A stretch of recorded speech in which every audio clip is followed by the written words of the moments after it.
Hey everyone!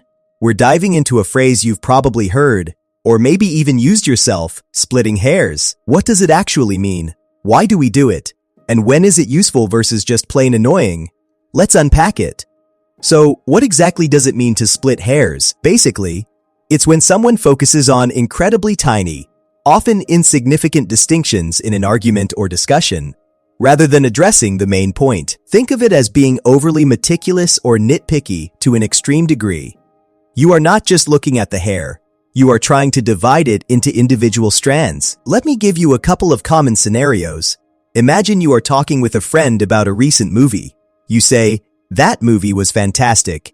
The acting was brilliant." Your friend responds, "Actually, the acting was merely very good, and one of the supporting roles was a bit wooden, so brilliant is an overstatement." While they might be technically correct about a minor point, they're kind of missing the overall positive sentiment you were trying to convey. Or, consider a situation at work. Your boss asks if you finished a report. You say, "Yes, it is done." They reply, "Is it truly for done, or just mostly done and waiting for final formatting?" Again, a slight distinction that might not matter in the grand scheme. Now, why do people split hairs?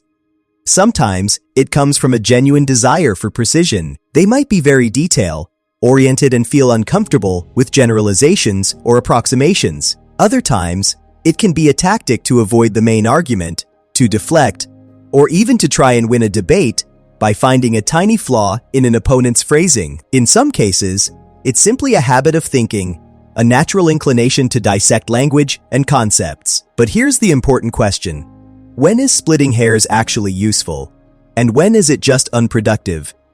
There are definitely times when extreme precision is crucial. In fields like law, science, medicine, or philosophy, the exact wording or the minute details can have significant consequences. A comma in a legal document, the precise measurement in an experiment, or the subtle distinction between two similar philosophical concepts can change everything. In these contexts, splitting hairs isn't nitpicking. It is essential for accuracy and clarity. However, in everyday conversations, social interactions, or most problem-solving scenarios, splitting hairs can be a huge obstacle.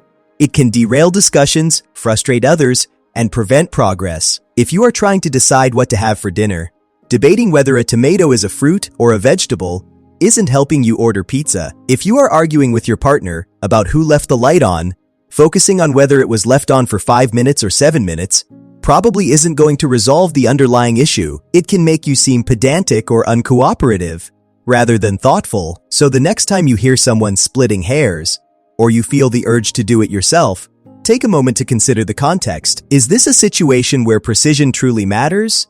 Or are we getting lost in the weeds when we should be focusing on the forest? Sometimes, it is about knowing when to let go of the minute details for the sake of the bigger picture.